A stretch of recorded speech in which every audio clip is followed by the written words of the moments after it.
sitting too much really more dangerous than smoking? Today I want to talk to you about sedentary behavior. Anytime we are sitting, lying down, or reclining, we are engaging in sedentary behavior. And these behaviors are characterized by low energy expenditure.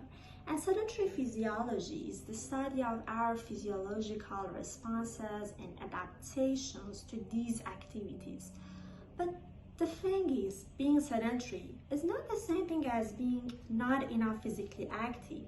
It means sedentary is not the opposite of exercise, or sitting too much is not the same thing as exercising too little. For example, I could engage in 1 hour or 2 hours of exercise every day, but if the rest of my day is spent sitting behind a desk, I actually engage in sedentary behavior. And this is why I used to believe 1 hour of exercise every day and my health is guaranteed for a lifetime.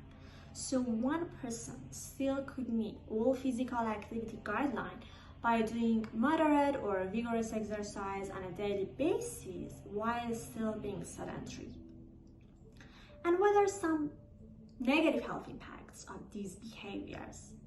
It can increase the risk of obesity and weight gain, heart diseases, chronic diseases like certain cancers, stroke, hypertension, type 2 diabetes, because lower our insulin sensitivity.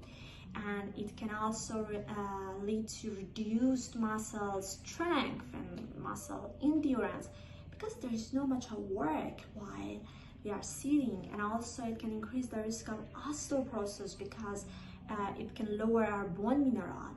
And also it affects our mental health, because it increases the feeling of depression and anxiety.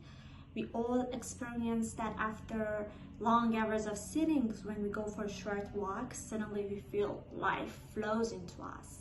So sitting too much results in increased health risks, even in people who does exercise regularly, and no matter the amount of exercise is performed in one day. And another question is, does sitting for 8 hours has the same health impacts as interspersed sitting for 8 hours? And the answer is no. It is important to take frequent short breaks between our periods of sittings. And what are some tips and ideas to break up these long periods of sittings? Stand up and walk around every 30 minutes. Stand up and walk around every time you are talking on the phone. Stand up and walk around every time you want to get some tea, coffee, or water. If you're watching TV, at the end or at the beginning of your TV series, at any commercial, stand up and move around. Do some easy yoga stretches, squat, lunge, at least once per hour. So these are very simple tips and ideas that we can include in our daily routine to live healthier and happier.